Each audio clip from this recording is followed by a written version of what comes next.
За би Өвсгөл аймаг Удаан улсаас ирсэн.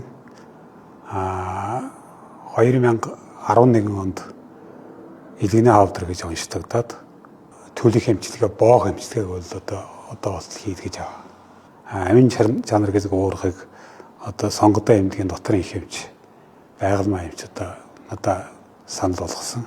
Манай байгалийн эмч бол мундаг эмчилтэй. Байгалийн эмчнээс санал болгосон. Хэвлийн өсөлт бол ер нь энэ амин чанар гэж ямиг уурхыг уулгаснаас хойш ер нь яг хэвийн одоо ингээ барьцсан баг.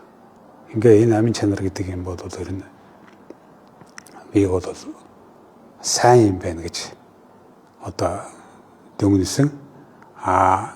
Энэ нэг ууснаас хойш бол одоо шинжилгээ хариу бол ер нь яг жигд сайхан одоо яг хэвийн одоо жигд шинжилгээний хариу бол гардаг болсон байгаа. Ядралтууд ер нь гайгүй болсон байгаа. Би ер нь одоо ядрахаа бол нэг мэддэггүй шүү дээ. Тэгээд ер нь болт хийх хугацаа маань хүртэл ер нь бол нэг зай хугацаа нь бол уртассан байгаа. Тий. Уурга ууснаас хойш тий. Тэгээд энийг бол би ер нь бол насаараа л өгнө гэж боддоо шүү дээ.